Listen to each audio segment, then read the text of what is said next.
Y eso tiene mucho que ver con la Primera Guerra Mundial, porque así se propagó a nivel global. Específicamente cuando los soldados, terminando la guerra, regresaron a sus casas, ahí llevaron el virus.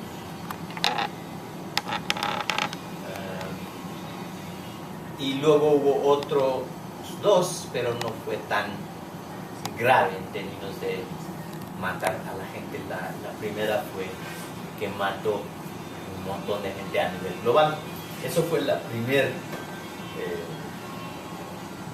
pandemia global de influenza en el último siglo. Y realmente fue global. Uno de mis hermanos de mi bisabuelo estaba en Francia en la guerra. Cuando regresó a su casa, a la India, llevó ese virus. Y él murió, pero mientras mató la mitad de su pueblo. Obviamente mi bisabuelo sobrevivió, por tanto estoy aquí. Pero así fue.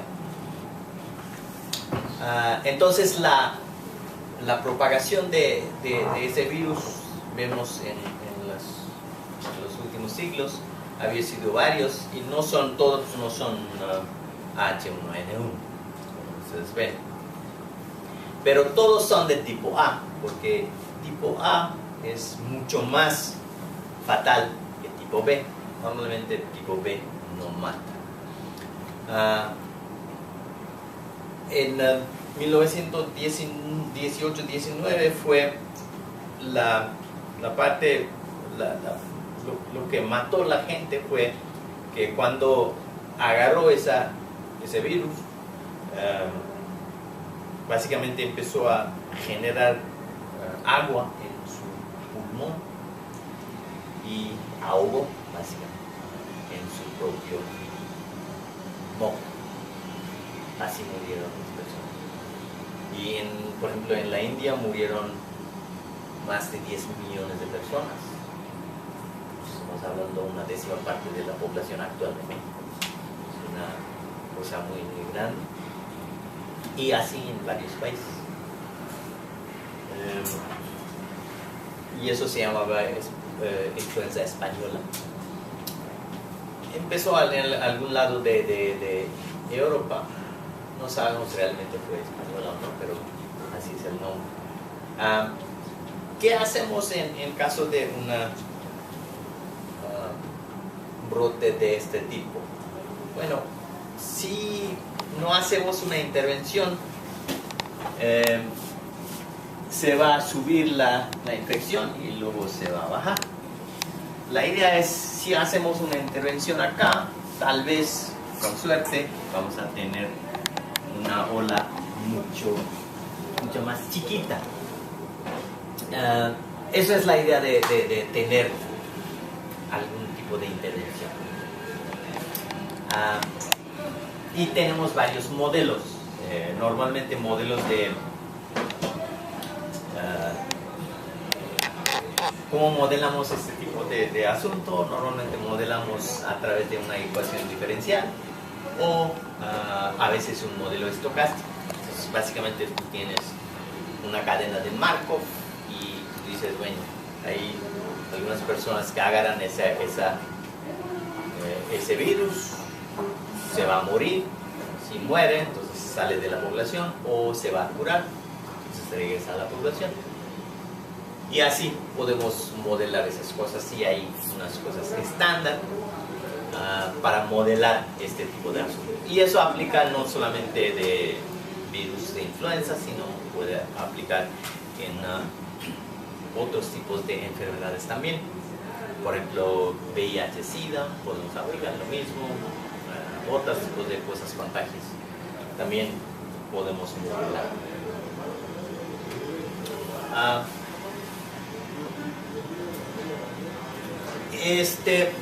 Cuando empezamos con esa investigación,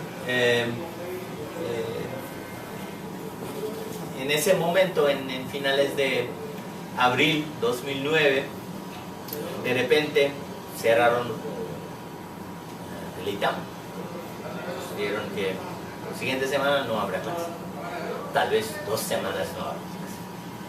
De repente estamos aquí, no hay nada que hacer. Y no puedes ir al cine, no puedes ir al fútbol ni nada. Porque en ese momento sí había fútbol, pero no había gente en las canchas. No permitieron a la gente para ver el partido. Normalmente tú tenías que ver a través de la tele. Lo mismo en los cines, etc. Cerraron un montón de esos. Restaurantes pusieron restricciones, 1,5 metros entre mesas y cosas de este estilo. Entonces realmente no estamos tratando de hacer una investigación sobre influenza, pero de repente teníamos algo, ¿no? Por ejemplo, yo fui el 2 de mayo a Reforma, el de la Independencia. Como ustedes ven, no hay nadie, salvo un perito por ahí a la izquierda. Y eso es extraordinario. Jamás he visto 2 de la madrugada en domingo así. No, hay más tráfico que eso. Pero en ese día no había nadie. Cuando fui al Zócalo, había una media docena de extranjeros. Ahí está posando en frente del Palacio Nacional con sus máscara, con los soldados, porque no había nadie más que los soldados y los extranjeros.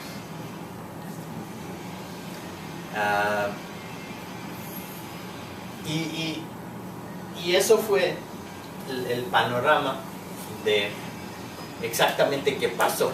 Aquí tenemos una gráfica. Esos son, cada uno indica la semana del año. Entonces 40 significa semana número 40 del año. 1 significaría que es el primera semana del año, etcétera, etcétera, ¿no? Entonces, ¿qué sucede con, si vemos los datos de Estados Unidos?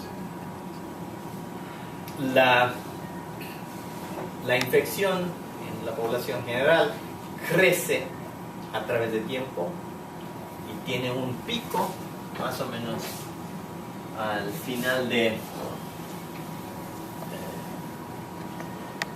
febrero y luego se baja. Eso es normalmente el ciclo. Entonces se mide a través de, dice visits for ILI, eso significa que influenza like illness. Si tú tienes algo parecido a la influenza, visita al médico, así se registra.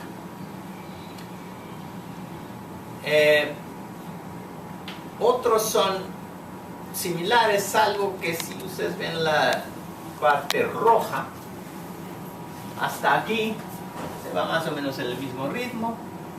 Finales de abril algo pasa, de repente hay un ring que normalmente no hay, y eso fue la parte de H1 atípica. Atípica, ¿por qué? Porque eso no conforme a cualquier otros años normales. Y así entra el pánico. ¿Por qué y cómo es que tenemos una cosa así en un tiempo no estándar? Y además aparece que está matando mucha gente. Normalmente no mata un montón de gente, en este caso mataron proporcionalmente, aparentemente más gente que normalmente mata. Digo aparentemente porque ahora sabemos que no fue así. Entonces, en general, la pandemia se define en términos de fases. En fase 6 debe decir 11 de junio, 11 de abril. Entonces, fase 6 significa que está contagiando de persona a persona fácilmente. Entonces, eso se alcanzó en junio. Pero en abril ya teníamos hasta fase 5, es decir, teníamos entrando en el caso del pánico. Entonces no teníamos paciencia para no sentarse así, no haciendo nada. Entonces empezamos a hacer algunas investigaciones. Entonces, eso es lo que fue en la primera ola. Como dije al principio, había 3 olas. La primera ola fue esa, un pico en 26 de abril. Y en ese momento el gobierno tomó medidas y ¡pum!, cayó los casos. Entonces, así el gobierno concluyó que cualquier medida que hemos tomado fue un exitazo, porque así cayó.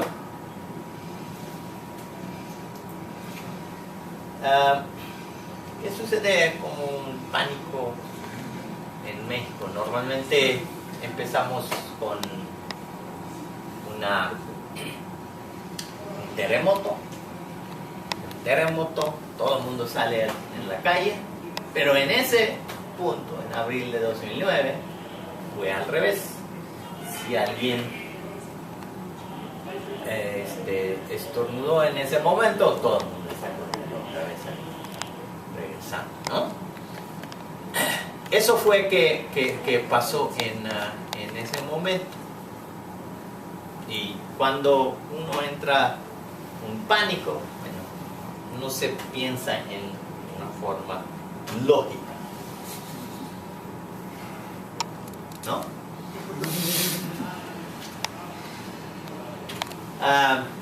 La segunda ola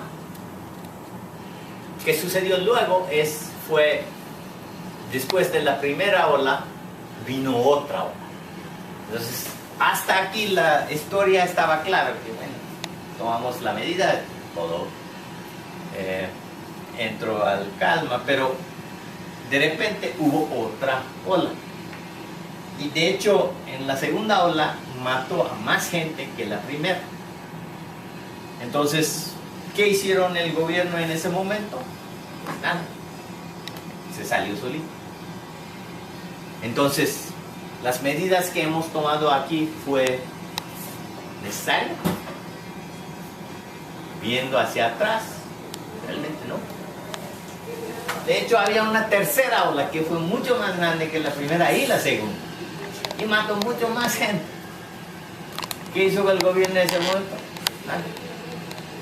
Solito se salió. Entonces, ¿por qué el gobierno tomó tantas medidas para hacer algo en ese momento? La razón fue básicamente que en ese momento, en abril de 2009, no sabíamos exactamente qué estaba pasando. Una vez que hemos visto las cosas, bueno, ahí el gobierno ya supo qué tiene que hacer, etc. Y tomaron medidas, etc. Por lo tanto, no hubo ese pánico. Entonces, la tercera ola cuando vino, todo el mundo estaba andando como si fuera nada. Y exactamente qué está pasando ahorita, en 2014. La ola de 2014 fue mucho peor que esto. Hemos tenido más de 6.000 casos, y 6.000 casos, digamos, 6.000 hospitalizados, y de ellos más de 700 han muerto. Entonces hubo una cosa mucho más grave que vimos en 2009.